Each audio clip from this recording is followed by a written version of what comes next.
You find yourself standing in the shadows of a grand cathedral on a crisp morning in medieval England. The year is 1236, and sunlight streams through stained glass windows, casting rainbow patterns across cold stone floors. The air is thick with incense, and the whispered prayers of nobles gathered for what should be the most joyous day in a young woman's life.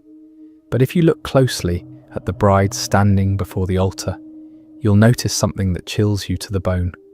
Her hands are trembling, not with excitement, but with pure terror. This is Eleanor of Provence, and she's 13 years old. The man beside her, King Henry III of England, is 28 and a complete stranger.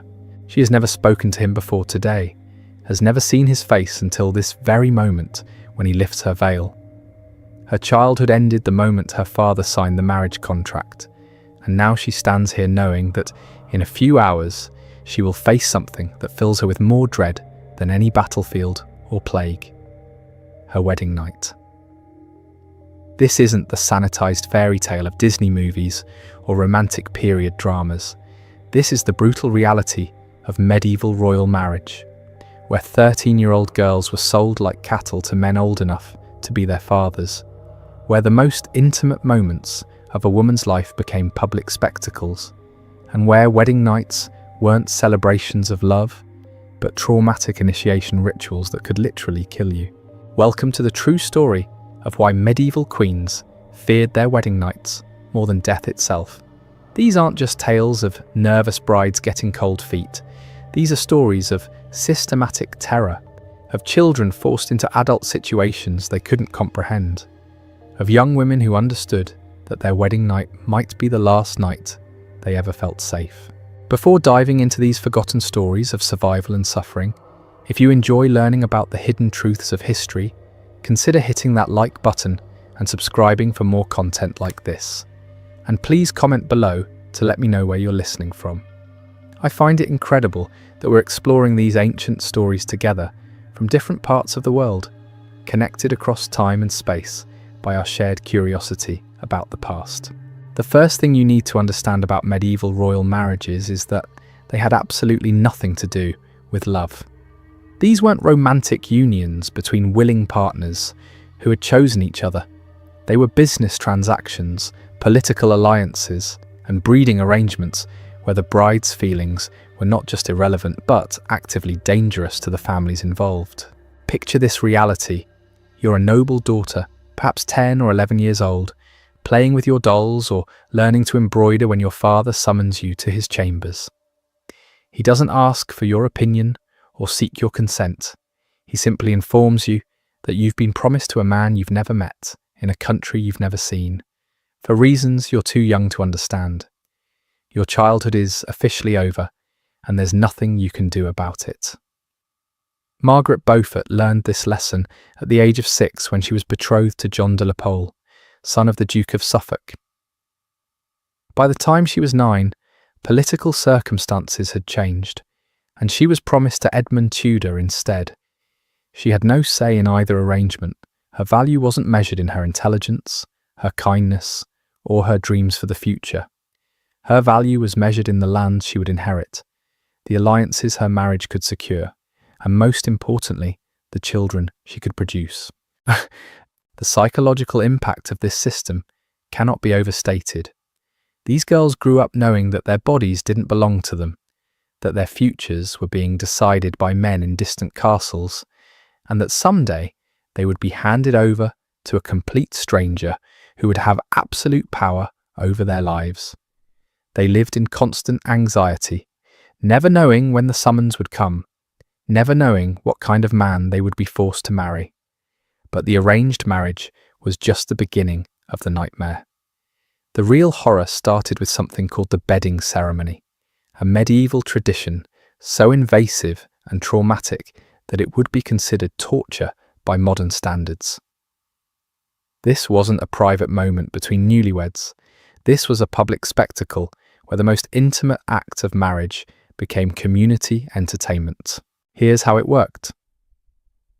After the wedding feast, the bride and groom would be escorted to their bedchamber by crowds of wedding guests, family members, friends, nobles, and sometimes complete strangers would pack into the room, making crude jokes and offering unsolicited advice while the terrified couple was forced to undress in front of everyone. The guests would throw clothing around the room, make bawdy comments about the bride's body, and create an atmosphere of sexual circus that turned what should have been a private moment into a degrading public performance. For royal couples, the bedding ceremony was even more invasive. Because these marriages were political alliances worth fortunes and kingdoms, there had to be witnesses to ensure the marriage was properly consummated. In some cases, guests would actually remain in the room during the sexual act itself, watching from behind curtains or standing at the foot of the bed to verify that the deed was done. The bride's virginity, her pain, her fear, her tears, all of it became public property. Imagine being 13 years old, already terrified of the strange man you've been forced to marry, and then having dozens of adults watch as you're stripped naked and prepared for what you know will be a painful and frightening experience. The psychological trauma of this ritual alone would have been devastating for these young girls, but it was considered normal, even necessary, for ensuring the validity of royal marriages. The witnesses weren't there out of cruelty, though the effect was certainly cruel. They were there because virgin brides were political assets, and their defloration had to be verified to prevent future disputes about inheritance or legitimacy. If a queen couldn't produce an heir, or if there were questions about a child's paternity, the witnesses to the bedding ceremony could testify that the marriage had been properly consummated. The bride's trauma was simply collateral damage in a system that valued political stability over human dignity. But perhaps the most terrifying aspect of medieval royal wedding nights wasn't the public humiliation or the forced intimacy with strangers. It was the age of the brides themselves.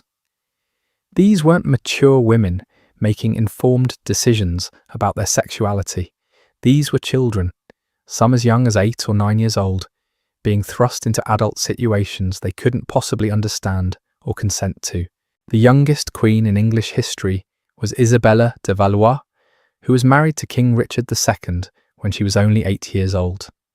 8 years old. Try to imagine an 8-year-old girl today being told she's going to marry a grown man and share his bed. The very idea would be considered monstrous, yet for medieval royalty it was standard practice. Eleanor of Provence was 13 when she married Henry III. Margaret of Anjou was 15 when she wed Henry VI.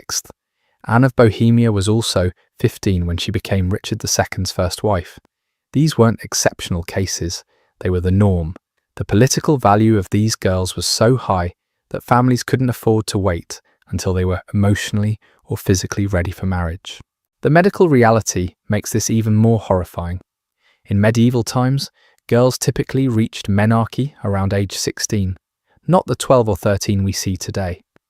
This means that many of these child brides were being married and expected to produce heirs before their bodies were even capable of pregnancy. But that didn't stop their husbands from trying, often with devastating consequences. The case of Margaret Beaufort illustrates the absolute horror that awaited these young queens. At 12 years old, she was married to Edmund Tudor, a man 24 years her senior.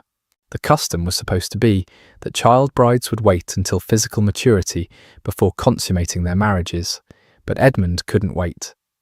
He wanted access to Margaret's inheritance, and he needed an heir to secure his claim to her lands. What happened next can only be described as systematic rape. Edmund Tudor, a grown man, repeatedly assaulted his 12-year-old wife until she became pregnant. Margaret's own writings later in life reveal the trauma of this experience, describing sleepless nights, constant fear, and the helpless rage of a child trapped in an adult's nightmare. When Edmund died of plague, less than a year later, he left behind a 13-year-old widow who was pregnant with his child. Margaret was still a child herself when she went into labour, and the birth nearly killed her. Her confessor later described it as a miracle that such a small person could give birth at all. The trauma of that birth was so severe that despite 2 later marriages, Margaret never had another child. Her body had been permanently damaged by a pregnancy it wasn't ready to handle. Margaret's experience wasn't unique. It was the predictable result of a system that treated young girls as breeding stock rather than human beings. These child queens faced their wedding nights knowing that they might be raped, that they might be forced to bear children before their bodies were ready, and that they might die in the process. Their fears weren't irrational anxiety, they were realistic assessments of the dangers they faced, but the physical trauma was only part of the horror. The psychological impact of these arranged marriages created a generation of queens who lived in constant fear, never knowing when their husbands might turn violent, never having anyone they could trust or turn to for help. They were isolated in foreign courts, surrounded by strangers who viewed them as political assets rather than human beings. The system was designed to break these girls, to transform them from independent children into compliant wives who would produce heirs without question or complaint. The wedding night was just the beginning of a lifetime of systematic oppression that would strip away their identity, their autonomy, and often their will to live. As we delve deeper into these forgotten stories, we'll discover that the fears of medieval queens weren't just about one night of terror. They were about understanding that their wedding night marked the beginning of a life where they would never again have control over their own bodies, their own choices, or their own destiny. The true horror wasn't just what happened in the bedchamber, it was what came after. When morning came after that first traumatic night, these young queens discovered that their nightmare was far from over. The wedding night wasn't an isolated incident of terror, but the opening act of a lifetime drama, where every dawn brought new reasons to fear what lay ahead. Consider the morning routine of a 13-year-old queen who had just endured her first sexual experience as a public spectacle. She would wake up sore, bleeding, and psychologically shattered, only to be examined by court physicians who needed to verify that she was no longer a virgin. Her bedsheets would be inspected for blood, her body would be poked and prodded by strangers, and the most intimate details of her trauma would be recorded in official documents for posterity. But this physical examination was just the beginning of a surveillance system that would monitor every aspect of her reproductive life.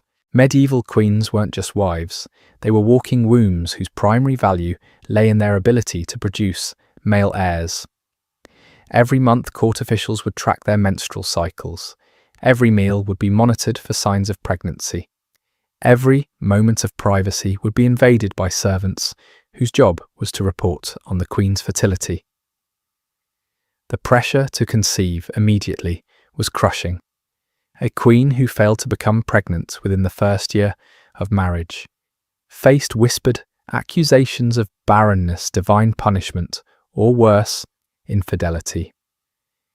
The political alliances that had justified her traumatic wedding night depended on her ability to secure the succession, and failure meant not just personal disgrace, but potential annulment, exile, or death. Margaret of Anjou, who married Henry VI at age 15, endured 8 years of marriage before finally producing an heir.